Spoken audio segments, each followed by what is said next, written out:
ಇತ್ತೀಚೆಗಷ್ಟೇ ಕರ್ನಾಟಕ ಬಜೆಟ್ ಪ್ರಕಾರ single screen ಇರ್ಬೋದು ಮಲ್ಟಿಪ್ಲೆಕ್ಸ್ ಇರ್ಬೋದು ಎರಡರಲ್ಲೂ ₹200 ದರ ಅದರ ಮೇಲೆ ಪ್ರೈಸ್ ಕ್ಯಾಪ್ ಯಾವುದು ಇರುವಂಥದ್ದಿಲ್ಲ ಸಿನಿಮಾಗಳಿಗೆ ಅನ್ನುವಂಥದ್ದನ್ನ ಆದೇಶವನ್ನು ಸಿದ್ದರಾಮಯ್ಯ ಅವರು ಹೊರಡಿಸಿದ್ರು.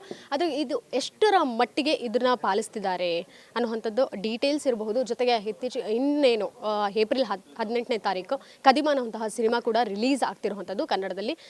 ಕರ್ನಾಟಕ ರಾಜ್ಯದಲ್ಲಿ ಹಲವಾರು ಕಡೆ ಥಿಯೇಟರ್ಗಳಲ್ಲಿ ಸಹ ರಿಲೀಸ್ ಆಗ್ತಾ ಇದೆ. ಈ ಸಿನಿಮಾ ಪ್ರೈಸ್ ಎಷ್ಟು ಇಡ್ತಾ ಇದ್ದಾರೆ, ಸಿಂಗಲ್ ಸ್ಕ್ರೀನ್ ಥಿಯೇಟರಲ್ಲಿ ಪ್ರೈಸ್ ಎಷ್ಟಿರಬಹುದು, ಜೊತೆಗೆ ಮಲ್ಟಿಪ್ಲೆಕ್ಸ್ಗಳಲ್ಲಿ ಸಿನಿಮಾ ದರ ಎಷ್ಟಿರುತ್ತೆ ಅನ್ನುವಂಥದ್ದು ಡೀಟೇಲ್ಸ್ ಕೊಡೋದಾದರೆ ನಮ್ಮೊಟ್ಟಿಗೆ ವಿತರಕರು ವೆಂಕಟೇಶ್ ಅವರಿದ್ದಾರೆ. ಅವ್ರನ್ನೇ ಮಾತಾಡಿಸ್ತಾ ಹೋಗೋಣ. ಸರ್ ನಮಸ್ತೆ. ಆದಂತಹ ಬೆಳವಣಿಗೆ ನಿಮಗೆ ಗೊತ್ತೇ ಇದೆ. ಆ ಕ್ಷಣಕ್ಕೆ ಏನು ಅನಿಸಿತು, ಜೊತೆಗೆ ಇವತ್ತಿಗೂ ಅದು ಸ್ಟಿಕ್ ಆನ್ ಆಗಿದ್ದಾರಾ, ಬದ್ಧವಾಗಿದ್ದಾರಾ ಅಂತ? ಆ್ಯಕ್ಚುಲಿ ನಮಗೇನು ಖುಷಿ ಆಯ್ತು ಅಂದರೆ ಮೇಡಮ್, ಇವಾಗ ಒಂದು ಸಿನಿಮಾ ಮೇಕರ್ಸ್ ಯಾವ ಥರ ಬರ್ತಾರಂದರೆ ಫಸ್ಟು ದೊಡ್ಡ ಸಿನಿಮಾ ಬಜೆಟ್ಗಳೇನಾಗುತ್ತೆ, ನಮಗೆ ಫಸ್ಟು ಅವ್ರು ಹಾಕೋ ಬಜೆಟ್ ಜಾಸ್ತಿ ಇರುತ್ತೆ. ಅವ್ರಿಗೇನು ರಿಕವರಿ ಪ್ಲ್ಯಾನ್ ಇರುತ್ತೆ, ಫಸ್ಟು ನಾವು ರೈಟ್ ಜಾಸ್ತಿ ಆದರೂ ಪರವಾಗಿಲ್ಲ, ಫಸ್ಟು ಆಡಿಯನ್ಸ್ ಬಂದಾಗ ಫ್ಲೋನಲ್ಲಿ ನಾವು 3 ಡೇಸಲ್ಲಿ ಇವಾಗ ಕಲೆಕ್ಷನ್ ಮಾಡಬೇಕನ್ನೋ ಥರ ಬಂದ್ಬಿಟ್ಟು ಏನಾಗಿದೆ ₹500, ₹1000. ಅದರಲ್ಲೂ ಪರಭಾಷೆ ಸಿನಿಮಾಗಳಂತೂ ನಾವು ಪ್ರೈಸ್ ಹೇಳೋಂಗಿಲ್ಲ ಮೇಡಮ್. ನಿಮಗೆ ಜನರಲಾಗಿ ನೋಡೋದಾದರೆ ಈಗಲೂ ಕೂಡ ಈ ವಾರ ರಿಲೀಸ್ ಆಗ್ತಿರೋ ಸಿನಿಮಾಗಳು ಕೂಡ ಇವತ್ತು ನಾಳೆ ಅಂದರೆ ಫ್ರೈಡೇ ಓಪನಿಂಗ್ ಡೇನಲ್ಲಿ ₹400-500 ಇದ್ದರೆ ನಿಮಗೆ ಸ್ಯಾಟರ್ಡೆ ಸಂಡೇ 1000-2000 ಹಿಂಗೆಲ್ಲ ಟಿಕೆಟ್ ಬುಕ್ ಆಗ್ತದೆ. ಬಟ್ ಅದಿನ್ನೂ ಅಪ್ಡೇಟ್ ಆಗಿಲ್ಲ ಮೇಡಮ್, ನಮ್ಮಲ್ಲಿ ಇನ್ನೂ ಅಪ್ಡೇಟ್ ಆಗ್ತಾಯಿಲ್ಲ. ಯಾಕಂದರೆ ಈ ಸಿಂಗಲ್ ಸ್ಕ್ರೀನ್ಗಳಲ್ಲಿ ಏನಾಗಿದೆ ₹120 ಬಾಲ್ಕನಿ ಇವಾಗ ಜನರಲಾಗೆ ಒಳ್ಳೆ ಟೇಟ್ ಇದ್ದರೆ ₹120 ಚಾರ್ಜ್ ಮಾಡ್ತಾಯಿದ್ದಾರೆ. ಇನ್ನು ಮಾಮೂಲಿ ಸೆಕೆಂಡ್ ಕ್ಲಾಸ್ ಆ ಥರ ಎಲ್ಲ ಯೂಸ್ ಮಾಡೋದಾದ್ರೆ ₹100 ಇದೆ. ಇದು ಅವಾಗಿಂದಲೂ ನಡೀತಿದೆ. ಬಟ್ ಮಲ್ಟಿಪ್ಲೆಕ್ಸ್ಗಳಲ್ಲಿ ಪ್ರೈಸ್ ಯಾವುದೇ ಕಾರಣಕ್ಕೂ ಇಳಿತಾ ಇಲ್ಲ. ಅದು ಈಗ ನಮ್ಮ ಸಿನಿಮಾಗಳೇ ತೊಗೊಳ್ಳಿ, ಅಲ್ಲಿ ಪ್ರೈಸಿಂಗ್ ಹೆಂಗಾಗತ್ತಂದರೆ ನಮಗೆ ಫಸ್ಟ್ ನಾವು ಓಪನಿಂಗ್ ನೋಡಿದಾಗ ನಮ್ಗೆ ಕಾಣಿಸುತ್ತೆ ₹120, ₹150 ಕಾಣಿಸುತ್ತೆ ಜನರಲ್ಲಾಗೆ. ₹150 50 ಸೀಟ್ ಬುಕ್ ಆಗ್ತಿದ್ದಂಗೆ ಅದು ₹180 ಜಂಪ್ ಆಗುತ್ತೆ. ಇನ್ನು 50 ಸೀಟ್ ಬುಕ್ ಆದರೆ ₹220 ಜಂಪ್ ಆಗುತ್ತೆ. ಅಂದರೆ ಅದೊಂಥರ ಆಟೋ ಜನ್ರೇಟು. ಅಂದರೆ ಯಾವಾಗ ಸಿನಿಮಾ ಫಿಲ್ ಆಗ್ತಾ ಹೋಗುತ್ತೋ ಆವಾಗ ರೇಟ್ ಜಾಸ್ತಿ ಆಗ್ತಾ ಹೋಗುತ್ತೆ.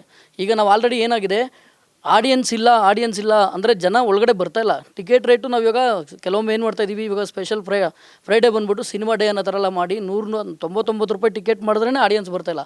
200, 300, 350, 400 ಎಲ್ಲ ಇಕ್ಕಿದ್ರೆ ಈಗೇನಾಗುತ್ತೆ, ಯಾವುದೋ ಒಂದು ಹೊಸ ಸಿನಿಮಾ ಬರುತ್ತೆ, ದೊಡ್ಡ ಸಿನಿಮಾ. ಆ ಸಿನಿಮಾಗೆ ಏನು ಮಾಡ್ತಾರೆ, ₹500 ಅಲ್ಲ ₹1000 ಆದರೂ ಕೊಟ್ಟು ನೋಡ್ಬೇಕನ್ನೋರು ನೋಡ್ಬಿಟ್ಟು ಈಗ ಆ ಸಿನಿಮಾ ಚೆನ್ನಾಗಿದೆಯಲ್ಲೋ ಗೊತ್ತಿಲ್ಲ, ಇನ್ ಕೇಸ್ ನೋಡಿದ್ರು ಚೆನ್ನಾಗಿದ್ದರೆ ಇನ್ನೊಂದ್ಸಲಿ ಹೋಗಿ ನೋಡ್ತಾರೆ. ಅಂದರೆ 3 ದಿನದಲ್ಲಿ ಪ್ರೈಸ್ ಕಡಿಮೆ ಮಾಡ್ತಾರೆ ಆ್ಯಕ್ಚುಲಿ. ಬಟ್ ಕೆಲವೊಮ್ಮೆ ಪ್ರೈಸ್ ಕಡಿಮೆ ಆಗೋದಿಲ್ಲ. ಅವಾಗೇನಾಗುತ್ತೆ, ನಮ್ಮದು ಯಾವುದೋ ಒಂದು ಸಿನಿಮಾ ಇನ್ನೂ ಹೊಸಬ್ರು ಸಿನಿಮಾ ಬಂತು, ಇನ್ನೊಂದು ಸಿನಿಮಾ ಬಂತು ಅಂದಾಗ ನೋಡೋದಕ್ಕೆ ಅವ್ರ ಹತ್ರ ಬಜೆಟ್ ಇರಲ್ಲ ಮೇಡಮ್. ಯಾವುದೇ ಒಂದು ಫ್ಯಾಮಿಲಿ ಆಗಲಿ, ಯಾರೇ ಆಗಲಿ, ಒಂದು ಮಿಡಲ್ ಕ್ಲಾಸ್ ಫ್ಯಾಮಿಲೀಸ್ ಏನಾಗುತ್ತೆ, ಸಿನಿಮಾ ನೋಡೋರು ಒಂದು ಬಜೆಟ್ ಅಂತ ಇರುತ್ತೆ ಮಂತ್ಲಿ. ಅಟ್ಲೀಸ್ಟ್ ಒಂದು 2,000 ಖರ್ಚು ಮಾಡೋಣ ಅಂತ ಇರುತ್ತೆ. ಹೋಗಿ ಒಂದು ಸಿನಿಮಾ ನೋಡ್ಕೊಂಬಂದ್ಬಿಟ್ರೆ ಇನ್ನೊಂದು ಸಿನಿಮಾ ನೋಡೋಕೆ ಬಜೆಟ್ ಇರಲ್ಲ ಅವ್ರ ಹತ್ರ. ಯಾಕಂದರೆ ಆಲ್ಮೋಸ್ಟ್ ಎಲ್ಲರೂ ವರ್ಕರ್ಸೇ. ಆಮೇಲೆ ಸಿನಿಮಾ ಲವ್ ಮಾಡೋರಿಗೆ ಬಂದು ಸಿನಿಮಾ ಜಾಸ್ತಿ ಇಷ್ಟ ಮಾಡೋರೇ ಬರಬೇಕು. ಬಟ್ ಇವಾಗ ಏನಾಗಿದೆ, ಎಲ್ಲ ಕಮರ್ಷಿಯಲೈಸ್ ಆಗಿಬಿಟ್ಟು ರೇಟ್ಗಳು ಜಾಸ್ತಿ ಆಗ್ತಾ ಇರೋದ್ರಿಂದ ಆಲ್ಮೋಸ್ಟ್ ಆಡಿಯನ್ಸ್ ಫ್ಲೋ ಕೂಡ ಕಡಿಮೆ ಆಗ್ತಾಯಿದೆ. ಸಿಂಗಲ್ ಸ್ಕ್ರೀನ್ಗಳಲ್ಲಿ ಏನಾಗ್ತದೆ, ಸಿಂಗಲ್ ಸ್ಕ್ರೀನ್ಗಳಿಗೆ ಆಡಿಯನ್ಸ್ ಫ್ಲೋ ಕಡಿಮೆ ಇರೋದ್ರಿಂದ ಕೆಲವು ಕಡೆ ಮೇಂಟೆನೆನ್ಸ್ ಕಡಿಮೆ ಆಗ್ತಾಯಿದೆ, ಕೆಲವು ಕಡೆ ಅವ್ರ ಕರೆಂಟ್ ಬಿಲ್ಗಳೇ ವರ್ಕೌಟ್ ಆಗಲ್ಲ, ಆ ಥರದ್ದೆಲ್ಲ ಪರಿಸ್ಥಿತಿ ಇದೆ. ಬಟ್ ಇಂಥ ಪರಿಸ್ಥಿತಿನಲ್ಲಿ ಥಿಯೇಟ್ರು ಅವರು ಸಿಂಗಲ್ ಸ್ಕ್ರೀನಲ್ಲಿ ಎಲ್ಲೂ ಜಾಸ್ತಿ ಮಾಡ್ತಾಯಿಲ್ಲ. ಬಟ್ ಮಾಲ್ಸಲ್ಲಿ ಅದು ರೇಟ್ ಜಾಸ್ತಿ ಆಗ್ತದೆ.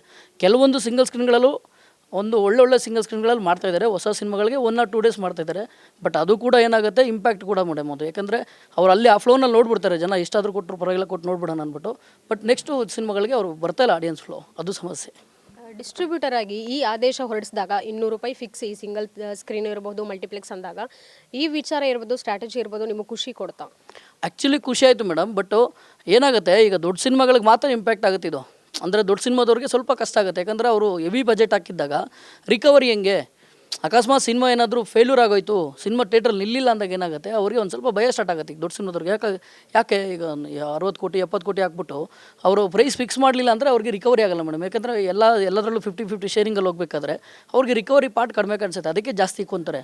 ಬಟ್ ಇನ್ನು ಮೀನ್ ವೈಲ್ ಕಡಿಮೆ ಆಗೋದ್ರಿಂದ ಏನಾಗುತ್ತೆ ಅಂದರೆ ಬೇರೆ ಸಿನಿಮಾಗಳು ಅಂದರೆ ಹೊಸಬ್ರು ಸಿನಿಮಾಗಳಿಗೆ ಅಟ್ಲೀಸ್ಟ್ ಒಂದು ಆಡಿಯನ್ಸ್ ಫ್ಲೋ ಅನ್ನೋದು ಬರುತ್ತೆ. ಇವರಲ್ಲಿ ಈ ಕಾಸ್ಟ್ ಕಟ್ಟಿಂಗ್ ಅನ್ನೋದು ಇವಾಗ ಎಲ್ಲರ ಜೀವನದಲ್ಲೂ ಕಾಸ್ಟ್ ಕಟ್ಟಿಂಗ್ ತುಂಬ ಇಂಪಾರ್ಟೆಂಟು. ಕಾಸ್ಟ್ ಕಟ್ಟಿಂಗ್ ಆದಾಗ ಆ ಸಿನಿಮಾದಲ್ಲಿ ಪ್ರೈಸ್ ಕಡಿಮೆ ಆದಾಗ ಈ ಸಿನಿಮಾಗೆ ಇನ್ನೊಂದು ಸಿನಿಮಾಗೆ 4 ಜನ ಬರ್ಬೋದು ಅನ್ನೋದು ನಮ್ಮ ಇಂಟೆನ್ಷನ್. ಖುಷಿ ಆಯಿತು ಮೇಡಮ್ ಇದು actually.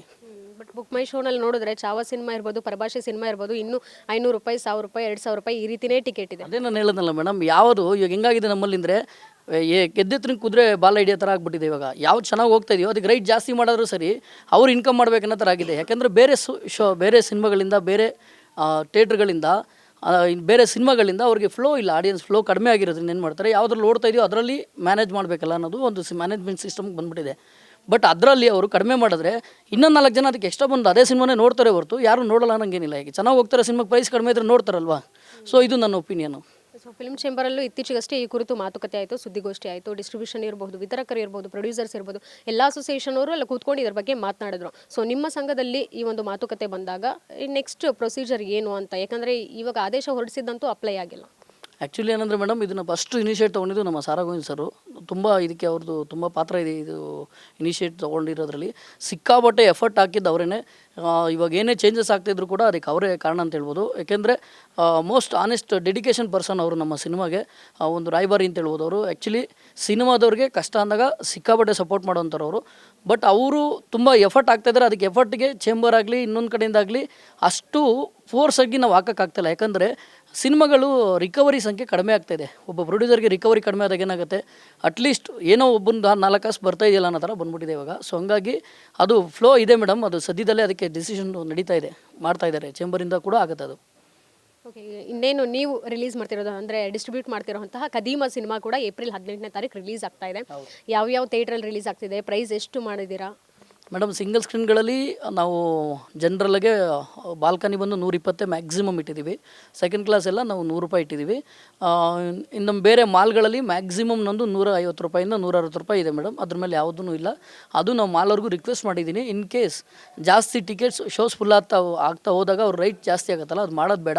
Maximum 170 rupees cut down ಮಾಡಿ ಅಂತ ಹೇಳಿದ್ದೀನಿ ಮೇಡಮ್. ಯಾಕಂದರೆ ಬುಕ್ ಮೈ ಶೋನಲ್ಲಿ ನಾವು ಬುಕ್ ಮಾಡಬೇಕಂದ್ರೆ ಒಂದು ಸೀಟ್ ಬುಕ್ ಮಾಡ್ತೀವಿ ಅಂದರೆ 22ರಿಂದ 23 ರೂಪಾಯಿ ಸರ್ವಿಸ್ ಚಾರ್ಜಸ್ ಸ್ಟಾರ್ಟ್ ಆಗುತ್ತೆ. ಅದು ಕೂಡ ಒಬ್ಬ ಪ್ರೇಕ್ಷಕನ ಬರೇನೇ ಅದು ಆ್ಯಕ್ಚುಲಿ. ಯಾಕಂದರೆ ನಾವು ಬುಕ್ ಮೈ ಶೋಯಿಂದ ಒಂದು ಲಕ್ಷ ಟಿಕೆಟ್ ಬುಕ್ ಆಯ್ತು ಅಂದರೆ 1 ರೂಪಾಯಿ ಅಂದರೆ 1 ಲಕ್ಷ ರೂಪಾಯಿ ಸಂಪಾದನೆ ಆಯ್ತು ಅವ್ರಿಗೆ 1 ಅವರಲ್ಲಿ.